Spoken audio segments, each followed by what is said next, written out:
Você vai dizer, pastor, isso não é verdade. É verdade. Eu falava outro dia numa igreja, o irmão chegou e falou, olha, não é isso não, pastor mulher, fica quieto, marido, eu te conheço lá dentro de casa. Vocês falam o dia inteiro de dinheiro. Vou fazer isso, vou fazer aquilo outro, vou fazer isso aqui. 80% da vida útil de uma pessoa é gasta sonhando, pensando e buscando os seus resultados econômicos. Isso é um estudo comprovadamente determinado. Vou perguntar neste momento, olha para quem está do seu lado, pergunte para ele, você tem sonhos? Pergunte para quem está do seu lado, você tem sonhos? Você consegue sonhar? Consegue ganhar? Pastor, você tem sonhos? Tem. Eu sei disso, a gente já conversou bastante. Pastor Evandro é um eterno sonhador. Você. Qual é o pastor que não sonha com a sua igreja, uma igreja linda, bonita, espiritual? Né, pastor? Todas. Você tem sonhos? Sonho simples. Sonho simples. Há alguém que não consegue mais sonhar. Bom. Sabe por quê, irmãos? Deixa eu dizer para vocês uma coisa bem verdadeira. Sonhar custa. Sonhar é dispendioso. Sonhar causa sequelas. E muita gente não quer pagar o preço por isso, pelos seus sonhos. Eu trouxe um personagem para a gente conversar um pouquinho. Todas as pessoas têm um sonho. Todas. O dia que uma pessoa parar de sonhar, ela fica inativa. Ela morre. Porque os sonhos, eles fazem parte da combustão da nossa vida. São os sonhos que projetam a nossa vida. Os caminhos de nossa vida. Nós temos que entender esse segmento.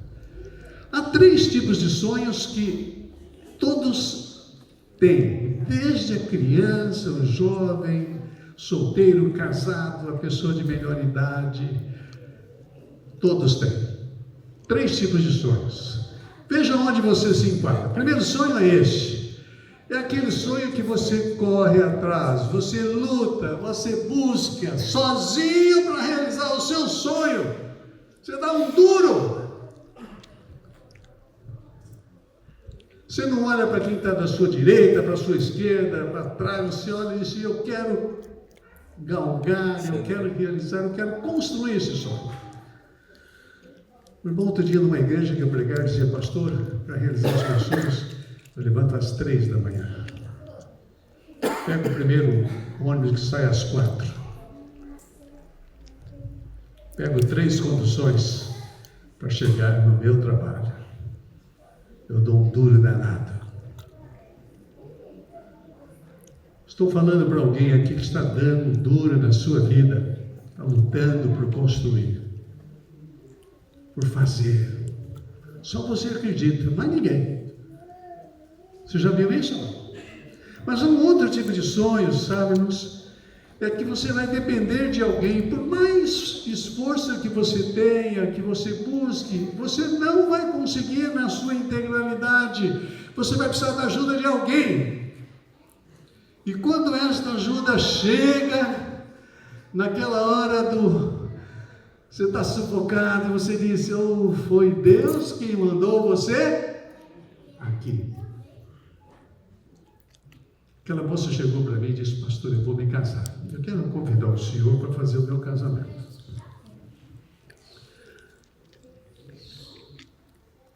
Muito prazer, muito obrigado pelo convite. Mas eu perguntei, por que você não casa lá na sua casa? Aquela varanda bonita, aquele arvoredo que tem no fundo. Eu disse, não, pastor, é diferente. Sabe, pastor, eu estou tão feliz em me casar. Com o meu noivo nós já conversamos e a Bíblia diz, e a vida ensina, irmãos, quem casa quer o quê? É casa, um lugarzinho para morar. Isso é natural. A natureza à nossa volta ensina os passarinhos para poder ter uma família. Primeiro eles constroem o ninho deles, o canto para eles ficarem. Ela disse: pastor, eu estou tão feliz que eu cheguei a partilhar com a minha sogra que nós iríamos nos casar. E ela é como se fosse a minha mãe. Ela me chama de filha. Ela disse assim: sabe, filha, fiquei tão feliz com a notícia do casamento de vocês que eu vou sair da minha casa e vou deixar a minha casa para que vocês possam morar.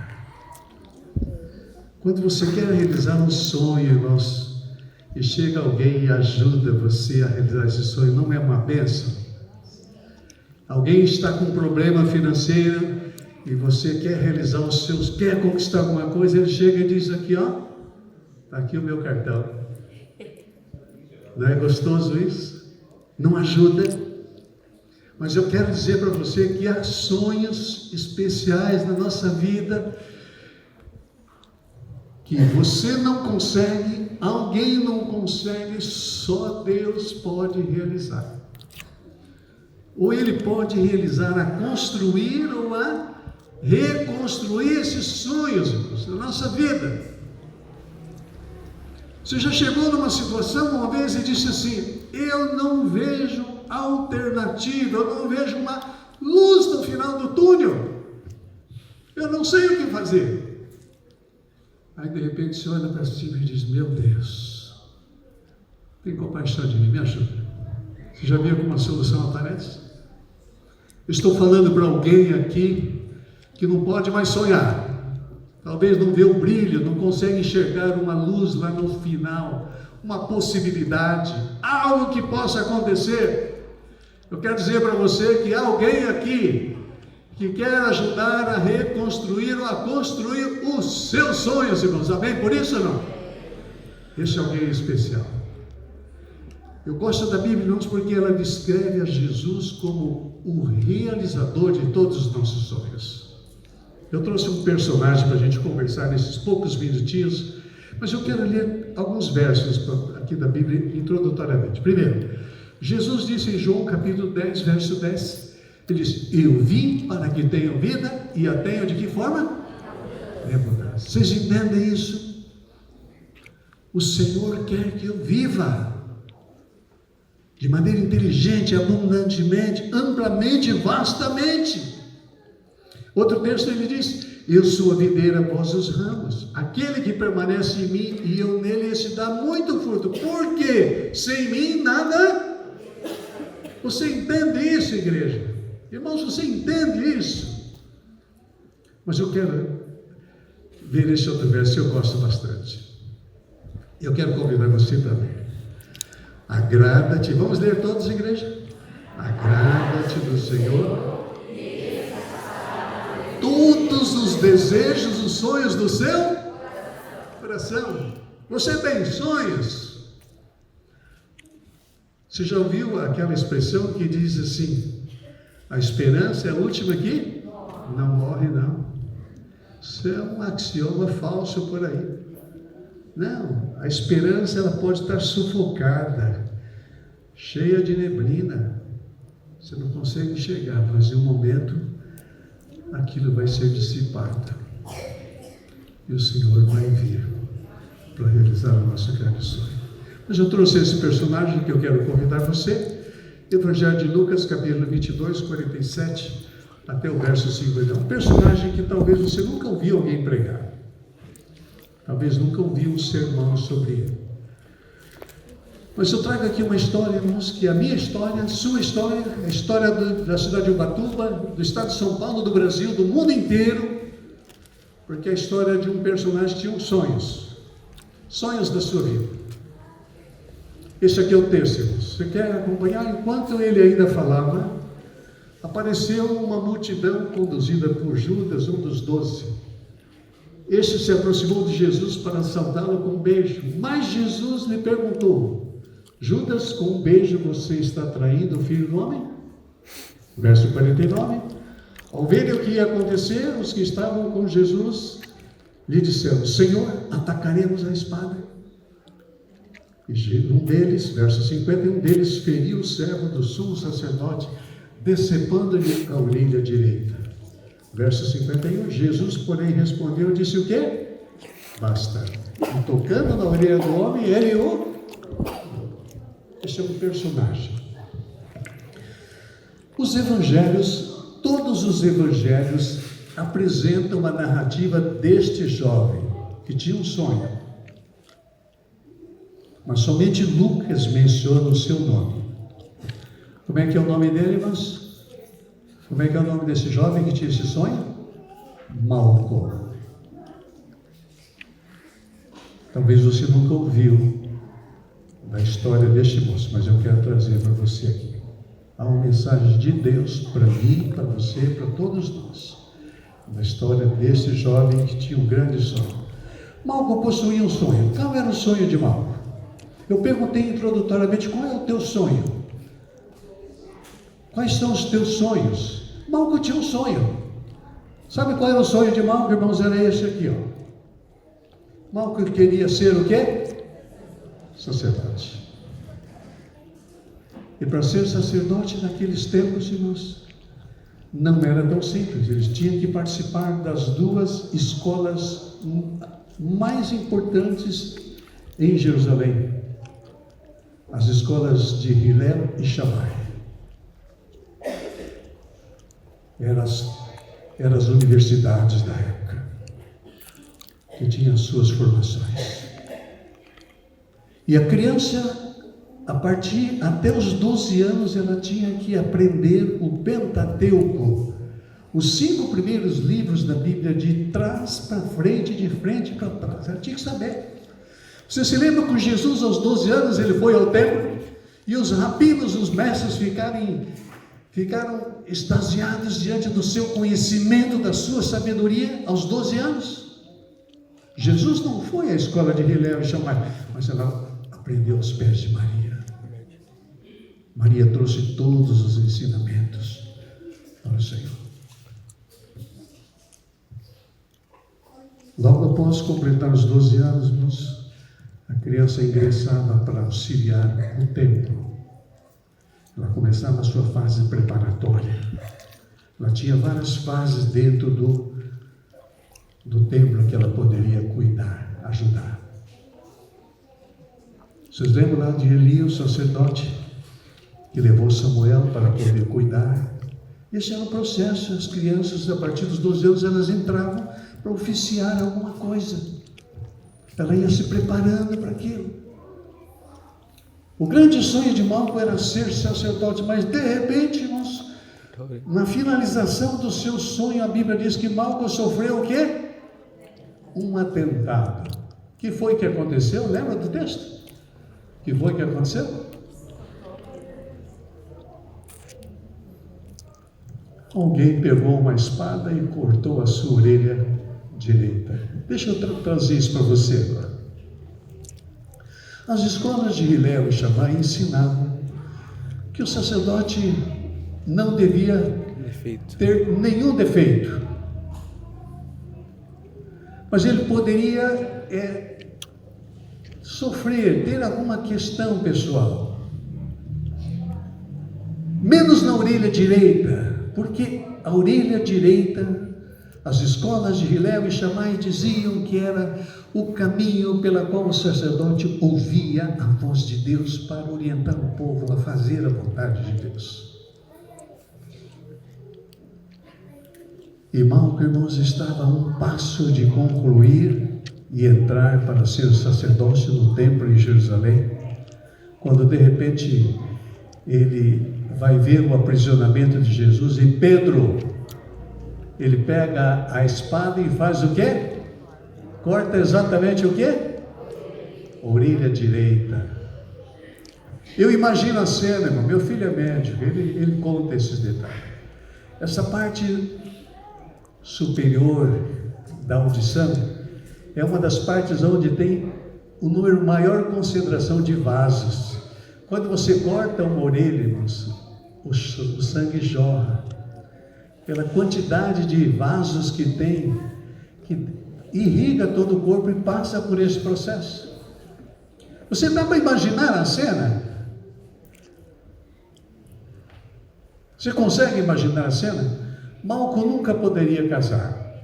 Quando ele entrava na igreja, se entrasse na igreja, as moças iam olhar e dizer assim: esse foi amaldiçoado por Deus. Segundo o costume, quando acontecia uma tragédia na pessoa, era uma maldição de Deus. Estava impedindo que aquela maldição se propagasse. Todas as vezes que Malco olhasse, irmãos, para o espelho, ia sentir um complexo. Depressão. Naquela época não havia como fazer as cirurgias hoje, como a gente tem hoje, com facilidade. Socialmente, Malco não seria aceito diante dos seus amigos. Ninguém queria conviver com uma pessoa amaldiçoada.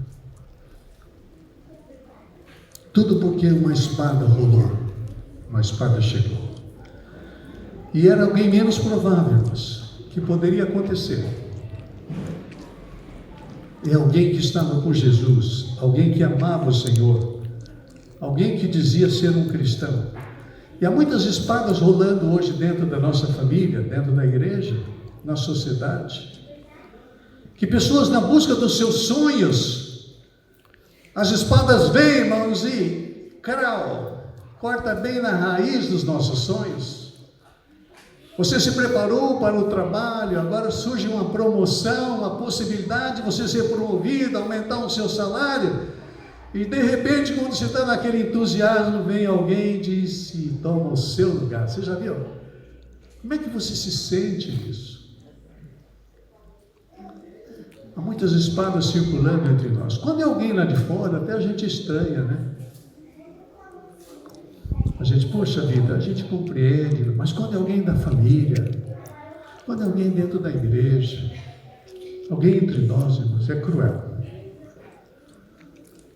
Malco não poderia realizar mais os seus sonhos, os sonhos da sua vida pela qual ele se preparou. Mas eu gosto do texto, irmãos, porque a Bíblia conta detalhes do sonho de Malco. Os detalhes que a Bíblia conta foi que Jesus acudiu. A gente usa uma expressão assim, né? O Malco dizendo, give me all the help, please. Dá-me, irmão, socorro, ajuda, por gentileza. Jesus acudiu Malco. Jesus também falou. Jesus disse, basta. Deixa comigo. Eu gosto do texto, irmãos, porque Jesus, ele esqueceu. Se você ler os versos anteriores, no capítulo 12, Jesus passou uma noite inteira em agonia. E naquela agonia dele, o seu suor se transformou em quê? Ele esqueceu do seu pensar para atender alguém que estava em necessidade. Eu gosto do texto, irmãos, porque o texto é maravilhoso. Jesus tocou. Eu aprecio o texto porque Jesus, ele curou a Malco. É maravilhoso esse texto, irmãos. É lindo demais, é riquíssimo de detalhes. Mais interessante eu fico ao ver que Malco, ele ficou frente a frente com aquele que mais tarde seria o seu sumo sacerdote lá no céu. Dá para imaginar a cena? Agora vou trazer um detalhe que você não tem. A Bíblia não menciona isso. Mas a história é uma fonte, é uma ferramenta de informações. E a gente tem que se valer. A gente tem que se valer da história. Nós temos um historiador, irmãos, muito respeitado no mundo religioso, chamado Flávio Joséfos. Ele tem vários livros, eu tenho 3 deles. E um dos seus mais famosos é a Guerra dos Judeus. Flávio Joséfos diz que Malco, após a cura com Jesus, que Jesus ofereceu a ele, ele voltou ao templo. E sob a égide de Pôncio Pilatos e sob a proteção de Caifás, ele ingressou-se no sacerdote. Foi chamado para cuidar do templo e se tornou um dos mais brilhantes sacerdotes nos seus dias. Amém? Por isso, irmãos, porque alguém fez, alguém falou, alguém tocou, alguém curou, alguém abençoou. Agora nós vamos para casa, essa história. Eu não sei qual é a sua história. Eu não sei quais são os seus sonhos. Eu não sei como é que você está conseguindo vivenciar. Talvez alguns sonhos que você tenha, você diz, eles nunca vão acontecer. Eu já perdi a esperança. Eu acho que nunca vai se tornar realidade na minha vida. Eu acho que isso vai ser impossível de acontecer. Isso jamais vai sobreviver à minha vida. Você já ouviu aquele axioma que diz, pau que nasce torto, o que acontece? Não é verdade, isso é um axioma falso. O Senhor pega pessoas torturadas pela vida, irmãos. Ele refaz, Ele reconstrói. Ele apruma as pessoas. E aí alguém chega e diz assim, quem te viu, quem te vê. Eu gostaria que você parasse um pouquinho na sua história. Talvez tenha sofrido bastante, porque os seus sonhos não acontecem de imediato. Sabe por quê? Às vezes nós queremos lutar sozinhos. Nós esquecemos daquele que tudo pode. Eu gostaria que você pensasse um pouquinho. Você precisa ir nessa agora. Agora é com você. A história de Malco, ela acontece hoje. Ela pode acontecer amanhã, a qualquer momento na minha vida, na vida de todos nós. É interessante, eu gostaria que você soubesse que nós estamos na casa de um Deus que Ele é onisciente. É um Deus, irmãos, Ele sabe todas as coisas, amém? Por isso ou não? Ele às vezes, Ele não afasta, irmãos, Ele não tira o mar vermelho, mas Ele abre o caminho para que você possa andar com Ele com segurança. Mas Ele é um Deus onipresente, Ele está em todos os lugares, mas Ele também é onipotente. Sabe o que é isso? Ele tem todo o poder à disposição, a minha, a sua, a nossa disposição, amém? Por isso, Ele está pronto para nos ajudar. Você sabe qual é a maior dificuldade nossa? É medo. A gente tem receio. A gente não consegue, muitas vezes, se eu não consigo, eu me dou, eu me faço, eu realizo, mas não consigo. Se eu não consigo, ninguém consegue. Vocês entendem isso? Nós temos medo. Eu não sei se temos um fundo musical bem suave lá, pode soltar bem devagarzinho. Sabe, irmãos, eu gostaria de chamar você, neste momento, a não ter medo. Não, deixa a imagem, isso. Medo de quê? Medo de confiar. Medo de entregar.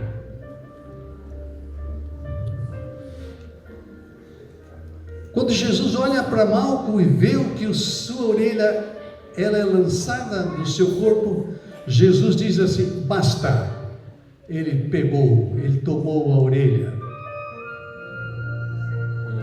nas suas mãos. Eu gosto do Senhor, irmão Jesus, porque Ele tem uma pegada diferente da minha. Minha pegada é pesada, a minha mão é pesada, mas a pegada de Jesus é que nem mão pelica, né? Macia. Ela é dócil, ela é gostosa, Ele sabe afagar. E quando Jesus disse para Malco naquele momento, basta, sabe o que Jesus queria dizer para ele? Deixa comigo, só eu posso. E esta história, irmão, se repete quando Jesus chega à cidade de Naim. Você conhece a história. A mulher perde o seu esposo há poucos dias, perderam o seu esposo, e agora perde o seu filho. E a cidade inteira com aquela viúva, eles vão sepultar os sonhos de uma mãe através de um filho.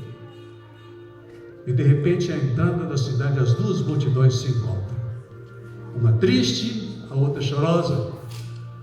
Uma que celebrava a morte, a outra que celebrava a vida. E quando Jesus chega, irmãos, a entrada da cidade, ele olha para aquela mãe e diz o que? Você se lembra da história? O que Jesus disse? Não chores.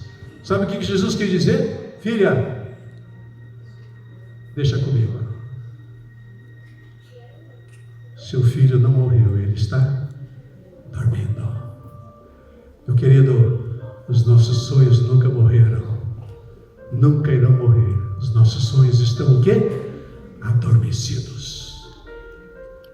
Mas chega o momento de aquele que pode, ele vem para desabrochar, levantar a reconstrução, a refazer os sonhos de nossa vida. Amém?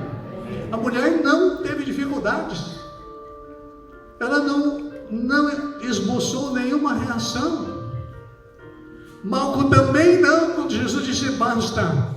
Eles confiaram, eles entregaram. Sabe por quê, igreja? Repita comigo. É Jesus que vai te dar o quê?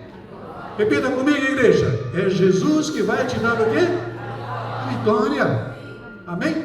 Por isso que Davi diz: tudo posso naquele que me... Tudo posso. Foi por isso que Davi, ao enfrentar o gigante, linda a encenação, ele diz assim: tu vens a mim com espada, tu vens a mim com a couraça, mas eu vou a ti em nome de quem? Do Senhor dos Exércitos. É Ele que vai nos levar. Solta para mim, trava não. Deixa eu mudar.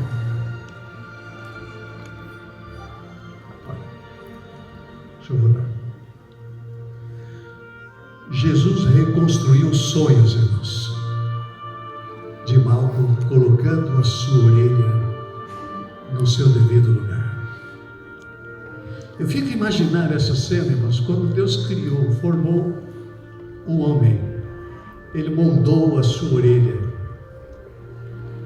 Nenhum outro relato da Bíblia apresenta Jesus construído. São as duas vezes, na criação e agora com Malco. Jesus moldou a orelha de Malco. Jesus disse: basta, deixa comigo. É a mesma expressão da viúva de Naim, a mesma expressão do original. E eu gostaria que você saísse daqui. Quando uma pessoa perde os seus sonhos, tudo acaba. Por isso que há muitas pessoas hoje desistindo cedo da vida.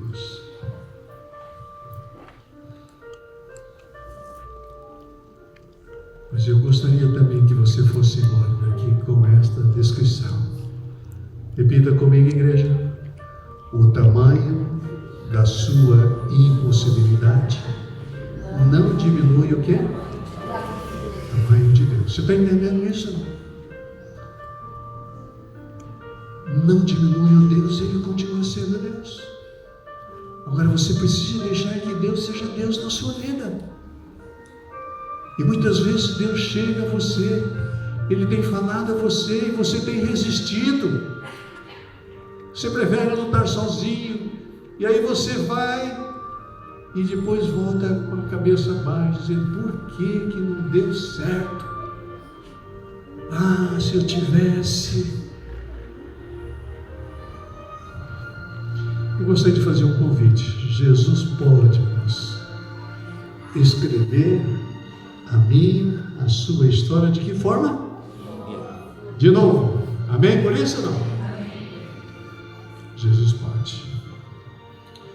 Jesus quer reconstruir-nos, realizar os nossos sonhos. Ele diz: filho, filha, basta, chegou.